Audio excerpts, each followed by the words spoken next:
जय श्री राम। मैं श्री चंद्र त्रिपाठी सरस्वती क्लासेस की ऑनलाइन कक्षा में आपका बहुत बहुत स्वागत करता हूं, हम अभिनंदन करता हूं। बच्चों, मैं कक्षा 12 की वीडियो के साथ उद्धव प्रसंग शीर्षक के साथ, जिसके रचनाकार है जगन्नाथ दास रत्नाकर जी, लेकर के उपस्थित हूँ। और पहले रोज की भांति हम इसका वाचन करेंगे और उसके पश्चात व्याख्या पत्र डालेंगे। आइए इसका वाचन करते हैं। कि कान्ह दूत कैंधो ब्रह्म दूत हैं पधारे आप, कि कान्ह दूत कैंधो ब्रह्म दूत हैं पधारे आप, कि धारे प्रण फेरन को मति ब्रजवारी की, अब काहे रत ना कर प्रीति रीति जानत ना, काहे रत ना कर प्रीति रीति जानत ना, ठान तो अनीति आनी नीति ले अनारी की, और मानो हम कान्ह ब्रह्म एक ही कहो जो तुम, मानो हम कान्ह ब्रह्म एक ही कहो जो तुम, ताहू हमें भावती न भावना नारी की, और जय है पानी बिगरी न बारी धीता बारी दी की, जय है पानी बिगरी न बारी धीता बारी दी की, बूंदता भी नहीं है बूंद बेबस विचारी की, बूंदता भी नहीं है बूंद बेबस विचारी की। आइए बच्चों, इसको आप कई बार पढ़िएगा। जब तक कई बार वाचन नहीं करेंगे आपसे उच्चारण भी नहीं बनेगा और गाने का शैली का भी आपको नहीं आएगा। इसलिए हिंदी है, दिल से पढ़िए, पूरे अनुराग से पढ़िए, डूब के पढ़िए, पूरा आनंद आएगा। गोपियों का गुस्सा है उद्धव के ऊपर। वो कृष्ण की अनन्य भक्त है, अनन्य प्रेमिका है, और यहाँ उद्धव जी बता गए कि कृष्ण को भूल जाओ और ब्रह्म की साधना करो। ये बात गोपियों को बिल्कुल हजम नहीं हुई, और गोपियों ने, इससे पहले आपने पढ़ा, तमाम प्रतिकूल प्रभाव पड़े। कोई थरथराने लगा, कोई व्याकुल होने लगा, कोई घूम घूम के वहीं मुरझा गया, कुछ को पसीना आ गया, ऐसी स्थिति बनी। उसके बाद अब तो प्रश्न करेंगी ना गोपियां, अब कुछ प्रश्न कर रही उद्धव से। तो उद्धव सुनिए क्या, कि कान्ह दूत कैंधो ब्रह्म दूत हैं पधारे आप। हे उद्धव जी, आप कान्हा के दूत हैं या ब्रह्म के दूत हैं? दोनों में निर्णय करिए, आप किसके दूत हैं? किसने भेजा तुम्हें? कान्हा ने भेजा है, कृष्ण ने भेजा है, या ब्रह्म ने भेजा है? अगर ब्रह्म ने भेजा होगा तो आप ब्रह्म का उपदेश कर रहे हैं, अगर कान्हा ने भेजा हो तो आपको कान्हा का उपदेश करना चाहिए, कान्हा के बारे में संदेशा देना चाहिए। लेकिन मुझे ऐसा कुछ नहीं लगता। मुझे लगता है उद्धव जी, आप कान्हा के भेजे हुए नहीं, ब्रह्म के दूत लग रहे हैं, क्योंकि संदेशा किसका दे रहे हैं? संदेशा आपको जहाँ कृष्ण का देना चाहिए, आप तो ब्रह्म के वाचन में लगे हैं, ब्रह्म का गुणगान कर रहे हैं। इसलिए उद्धव जी पहले ये डिसाइड करिए कि कान्हा के दूत हैं या फिर ब्रह्म के दूत हैं आप। कि कान दूत कैंधो ब्रह्म दूत हैं पधारे आप। अरे आप पधारे हैं तो कान्हा के दूत बन के पधारे हैं कि ब्रह्म के दूत बन के पधारे हैं? और देखिए कि धारे प्रण फेरन को मति ब्रजवारी की। मति माने बुद्धि, ब्रजवारी माने ब्रजवाला। अरे इन ब्रजवालाओं के मत को बदलने के लिए, फेरने के लिए, जो उनकी जिद है कि कृष्ण हमारे हैं और हम कृष्ण के हैं, कृष्ण के से विलग होकर के हम जी नहीं सकते, इस बुद्धि को आप फेरने वाले, इसको बदलने का आप कोई जिम्मा लेके आए हैं क्या? कोई जिद कर लिया है क्या आपने कि बदल करके ही रहेंगे गोपियों के? कि धारे प्रण फेरन को मति ब्रजवारी की। लगता है कोई जिद कर लिया है आपने कि हम जब तक गोपियों के मानस पटल में कृष्ण के नाम को बदल करके ब्रह्म का नाम नहीं अंकित कर देंगे, तब तक हम वापस नहीं जाएंगे। हमें तो लग रहा है कुछ ऐसा ही आप कर रहे हैं, आपने जिद कर लिया है। अब तो इसलिए क्लियर हो रहा है कि आप पहले आप डिसाइड करो कि आप कान्हा के दूत हैं या फिर ब्रह्म के दूत हैं। कि कान दूत कैंधो ब्रह्म दूत हैं। कैंधो शब्द संदेह का सूचक है, दोनों में एक। कि कान दूत कैंधो ब्रह्म दूत हैं पधारे आप, धारे प्रण फेरन को मति ब्रजवारी की, अब काहे रत ना कर प्रीति रीति जानत ना।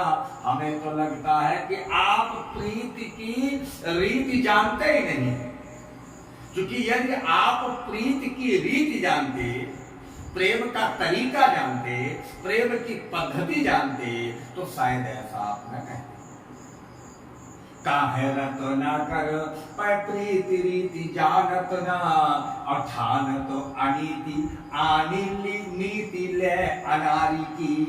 आप अनीति ठान रहे हो, किसी अनाड़ी की शैली का आप अनुसरण कर रहे हैं, जो प्रेम से या प्रेम की पद्धति को ही जो न जानता हो, ऐसे व्यक्ति की पद्धति को ला करके आप यहां जिद कर रहे हैं।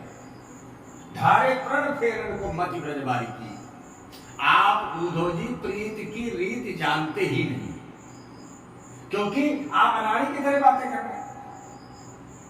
आप कह रहे हैं हम योगी हैं, हमें तो नहीं लगता आप योगी हैं, क्योंकि आपका काम है योग। योग माने जोड़ना, आगे आएगा वो, लेकिन आप बता रहे हैं क्या वियोग बता रहे हैं? आपको अलग करने की आप तो जोड़ने आए ना, तो आप तो वियोग बता रहे हो। इसलिए मुझे लगता है कि आप प्रीत की रीत को जानते नहीं है, क्योंकि अनाड़ियों जैसी आप भाषा, अनाड़ियों की नीति का अनुसरण कर रहे हैं आप, जो प्रेम के मार्ग से बिल्कुल कोई, जिसका कोई सरोकार न हो, वो उस तरह की व्यक्ति की नीति को लेकर के आप अनीति ठान रहे हैं। समझ में आया होगा आपको? अब मानो हम कान ब्रह्म एक ही कहो जो तुम। मान लिया कि कान्हा और ब्रह्म एक, थोड़ी देर के लिए आप फील कर लें, महसूस कर लें कि कान्हा और ब्रह्म माने भगवान श्री कृष्ण और ब्रह्म एक ही हैं, मान ले, तो ताहु हमें भावती न भावना अन्यारी की।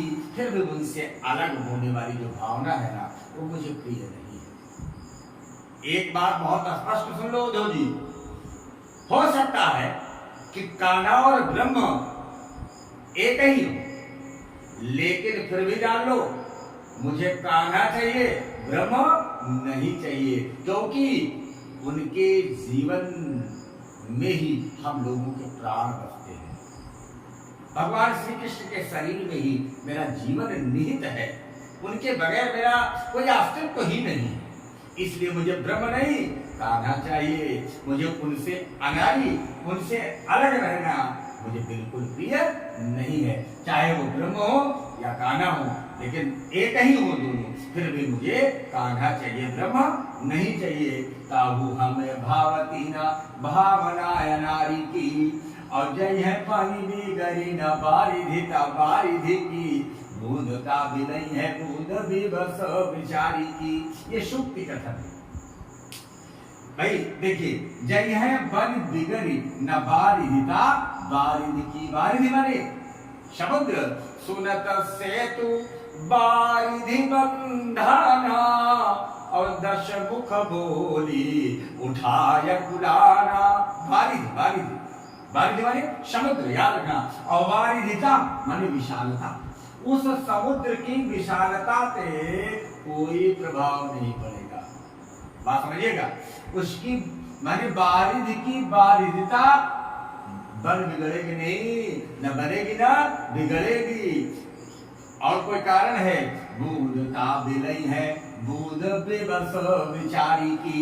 जैसे ये समंदर है, इसे एक बूंद अलग कर लो तो इसका अस्तित्व है, लेकिन समुद्र पे इसका कोई प्रभाव नहीं पड़ने वाला है। भाई समंदर से एक बूंद पानी ले लो, नदी से एक बूंद पानी ले लो, तो उसकी विशालता या उसमें से पानी कम थोड़ी ना होगा। लेकिन और इस बूंद को उठा करके पुनः रिटर्न कर दो समंदर को, तो तब भी समुद्र की विशालता पर कोई प्रभाव तो नहीं पड़ेगा, लेकिन इस बूंद का अस्तित्व क्या हो जाएगा, समाप्त हो जाएगा। बात समझ में आई कि जय है बनी बिगड़ी न बारिधि की, बूंद ताब नहीं है बूंद बेबस बिचारी की। बूंद की बूंदता समाप्त हो जाएगी, उसका बूंद की बूंदता क्या है, अस्तित्व है। हे उद्धव जी, कृष्ण समुद्र है और हम गोपियां उनकी एक बूंद है, हम उनसे अलग हैं। तो हमारा अस्तित्व तो बचा है, और यदि हम उनमें समा गए तो हमारा अस्तित्व ही समाप्त हो जाएगा। हम कहाँ बांसुरी वाले को पाएंगे, कहाँ रास रचाने वाले को पाएंगे, हम तो उसी में समाप्त हो जाएंगे। इसलिए बुधो जी याद रखना, मुझे अपना अस्तित्व खोना नहीं है, क्योंकि खुले नेत्रों से हम ब्रह्म का दर्शन कर रहे हैं। हम बंद नेत्रों से ब्रह्म का दर्शन में आनंद नहीं पाएंगे। भाई जब खुले आंख से ब्रह्म देख रहे हैं तो आंख मूंद के देखने क्या जरूरत है? ये भी संकेत है गोपियों का। कहा कि हमारा अस्तित्व है तो हम कृष्ण को देख पा रहे हैं, और यदि हम उनमें समा गए तो फिर देखने का तो कोई मतलब नहीं। इसलिए हम जीवन भर भगवान श्री कृष्ण को अपने हृदय में देखना चाहते हैं, अपने नेत्रों में समाना चाहते हैं, हमारे नेत्रों में बसे रहे, सदैव मैं उनका दर्शन कर पाऊं, उनके दर्शन का रसपान कर पाऊं, ये मेरी अभिलाषा है। तो जय है बनी बिगरी न बारिधि ताबारिधि की, बूंद ताब नहीं है बूंद बेबस विचारी की। ध्यान रखिए, समुद्र, उस समुद्र पर अगर एक समुद्र से अगर एक बूंद निकाल लिया जाए जल, तो उस समुद्र की विशालता पर, उसकी बारिधिता पर कोई असर नहीं पड़ता है, लेकिन उस बूंद का तो अस्तित्व ही पुनः अगर उसमें डाल दिया जाए तो अस्तित्व ही समाप्त हो जाता है। आपको समझ में आया होगा कि कान दूत कैन हो ब्रह्मदूत हैं पधारे आप। ए उद्धव जी, आप कान्हा के दूत हैं, बन करके आए हैं, या ब्रह्म के दूत बनकर आए हैं। धारे प्रण फेरन को मति ब्रजवारी की, आपने गोपियों की, इन ब्रजमालाओं की बुद्धि को पलट देने का लगता है कि इसे कोई जिद कर लिया है। रचना कर प्रीति रीत जानत ना, हमें तो लगता है इतने जिद्दी हैं आप प्रीति की रीत को जानते ही नहीं, क्योंकि ठान तो अनीति आनी नीति है अनाड़ी की, किसी अनाड़ी की नीति का अनुसरण कर रहे हैं आप, और अन्याय कर रहे हैं आप, जो कि प्रीति के रीति में है ही नहीं, इसलिए आप अनाड़ी जैसे हैं। अमानो हम कान ब्रह्म एक ही कहो जो तुम, माना कि आपने बताया हमें कि कान्हा और ब्रह्म एक ही है, फिर भी उनसे अलग होने की भावना हमें प्रिय नहीं है, मुझे नहीं भा रही है, मुझे बिल्कुल जरा सा भी अच्छी नहीं लगती है। सुन लो, इस दृष्टांत से आपको समझ में आना चाहिए कि जय है बनी बिगरी न बारिधि ताबारिधि की, बूंद ताब नहीं है बूंद बेबस विचारी की। उस समुद्र की विशालता पर एक बूंद जल निकालने से कोई प्रभाव नहीं बनता, लेकिन प्रत्युत उस बूंद का तो अस्तित्व ही समाप्त हो जाता है यदि उसमें उसे पुनः डाल दिया जाए। तो यानी समुद्र से अलग रहने में ही हमारा अस्तित्व है, भगवान श्री कृष्ण से थोड़ा सा अलग रहे तभी हमारा अस्तित्व है, और यदि उनमें समा गए तो ये नेत्र दर्शन नहीं कर पाएंगे, उसी में रम जाएंगे, हमारा अस्तित्व नहीं रहेगा तो दर्शन कौन करेगा। इसलिए उनसे अलग रहना ही उनके रसपान के आनंद से हमें संयुक्त किए रहेगा, अन्यथा हम लोग उनके दर्शन के रस से वियुक्त हो जाएंगे। बच्चों, आपको अच्छे से समझ में आया होगा, और यदि समझ में आया हो, एक एक शब्द आपको समझ में आया हो, कथानक समझ में आया हो, तो सरस्वती क्लासेस चैनल को इसे योग्य बनाइए कि हम भी आपके लिए एक अच्छी व्यवस्था के साथ आपके सम्मुख खड़े हो पाए। तो ढेर सारे प्रश्नोत्तरी लेकर के, टेस्ट श्रृंखला लेकर के, यानी गागर में सागर भरने का पूरा प्रयत्न करेंगे कि आप अगर इंटर तक हिंदी अच्छे से पढ़ लें तो किसी भी कंपटीशन में आपको असफल होने की कोई आवश्यकता नहीं रहेगी। ये मेरा चैलेंज है आपसे, ये मेरा वादा है आपसे। बस बढ़ चढ़ करके आप थोड़ा सा सहयोग करें, और इस प्यारे से चैनल को, माता जी के नाम है, जो सरस्वती माता जी के नाम का चैनल है, उन्हीं की कृपा होगी भैया, उन्हीं की कृपा होगी, वाणी देवी की कृपा होगी, तब हम पढ़ा पाएंगे और आप पढ़ पाएंगे। इसलिए माता रानी के नाम पर ही मैंने इस चैनल का नाम रखा है। इसको आप प्यार दें, इनमें भक्ति रखें, इनमें अनुराग रखें, अपने मित्रों को शेयर करें, लाइक अवश्य करें, और कमेंट तब करें जब इसमें से कोई भी अर्थ आपके हृदय में ना आए। आपका अधिकार है कमेंट करना, आप कर सकते हैं शिष्टता के साथ कमेंट करें कि मुझे भी लगे कि आप एक विद्यार्थी की भांति पढ़ रहे हैं, विद्या धनर्थी, विद्या को चाहने वाले बने आप, विद्यार्थी की भांति आप पढ़ रहे हैं, मुझे बहुत अच्छा लगेगा। और मिलते हैं आपको अगले वीडियो के साथ कल, तब तक के लिए आपका दिन शुभ हो। जय जय सीताराम, जय श्री राम।